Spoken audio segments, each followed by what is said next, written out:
రేపు రాబోయే రోజుల్లో పిల్లలను చూసుకునే బాధ్యత ఒక్క భార్యదే కాదు, భర్తది కూడా. పిల్లల్ని సమానంగా చూసుకోవాలి. ఉద్యోగస్తులకైతే ఒక పిలిపిచ్చాను, మీరందరూ 1 సంవత్సరం లీవ్ ఇస్తా, మెటర్నిటీ లీవు.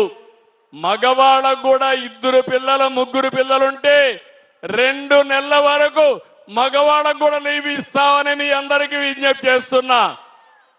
మీరు కూడా చెప్పండి వాళ్లకు. మీ బాధ్యత కూడా ఉంది. నువ్వు ఆఫీస్ అంటున్నావు, నేను ఒక్కడినే చెయ్యను, నువ్వు కూడా చెయ్యమని మీరు కూడా చెప్పాలి. పెద్దవాళ్ళు మీ పిల్లలకు కూడా చెప్పాలి. మీరు నవ్వుతున్నారు, ఎందుకంటే మీ కోడలంటే ఒక విధంగా చూస్తారు, కొడుకంటే ఇంకొక విధంగా చూస్తారు.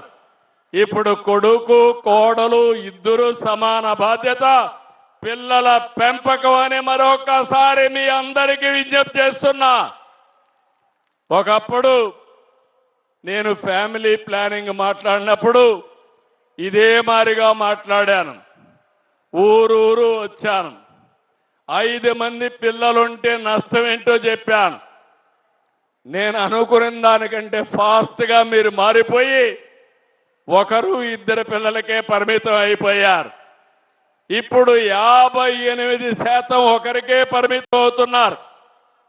కొంతమంది ఒక్కరు కూడా వద్దనుకుంటున్నారు. Double income, no kids, let us enjoy. 2 ఆదాయం, పిల్లలొద్దు, ఆనందంగా ఉందాం, ఉన్నంత వరకు అనుభవిద్దామనే తీరికి వచ్చారు. మీ మారిగానే మీ తల్లిదండ్రులు అనుకుంటే మీరు పుట్టేవాళ్ళ అని అడుగుతున్నా. ఈ విషయం మనం గుర్తుపెట్టుకోవాల్సిన అవసరం ఉంది. నాకు ఒక సమస్య ఉంది. నేను 20 ఏళ్లకు మునుపు జరిగేది ముందే చెప్తా ఉంటాను. ఆ రోజు మీరు సెల్ ఫోన్లు చూశారు, నేనే చెప్పాను సెల్ ఫోన్ గురించి. అందరూ నన్ను ఎగతాళి చేశారు. సెల్ ఫోన్ తిండి పెడుతుందా అన్నారు, పంప్ సెట్ కావాలన్నారు. నేనన్నా సెల్ ఫోను కావాలి, పంప్ సెట్ కావాలని ముందుకెళ్ళా. ఈరోజు ప్రపంచంలోనే టెక్నాలజీలో నెంబర్ 1గా భారతదేశం ఉందంటే 30 ఏళ్లకు మునుపు మనం ప్రారంభించిన విధానమే.